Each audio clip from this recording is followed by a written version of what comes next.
Prostitution was prevalent in ancient Greek society, particularly in urban areas like Athens. There were dedicated brothels, and prostitution was legal and regulated.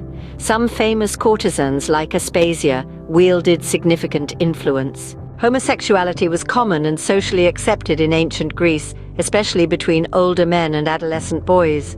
This practice was known as pederasty and was considered a part of male socialization and education. Slavery was widespread in ancient Greece. Slaves were considered property and had no rights. They were often used for household chores, agricultural work, or as attendants. Treatment varied widely, with some being treated well and others facing harsh conditions. Marriage in ancient Greece was not always based on love. Women were typically married off by their families at a young age to older men. The purpose of marriage was often economic and political, with women expected to manage the household and produce children. In ancient Sparta, infants were subject to a form of state-sponsored infanticide called exposure.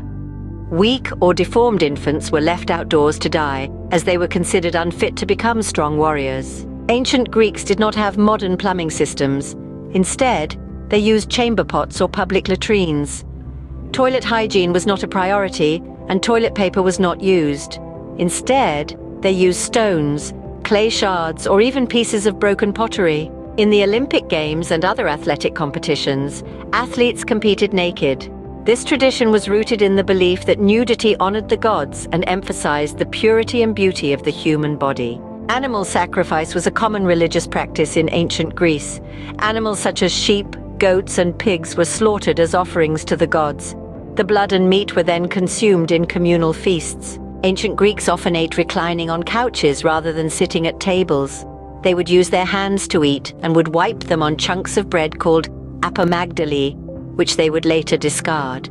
Greek mythology contains several instances of incestuous relationships among the gods and heroes. For example, Zeus, the king of the gods, married his sister Hera, and there are tales of gods seducing or marrying their own children.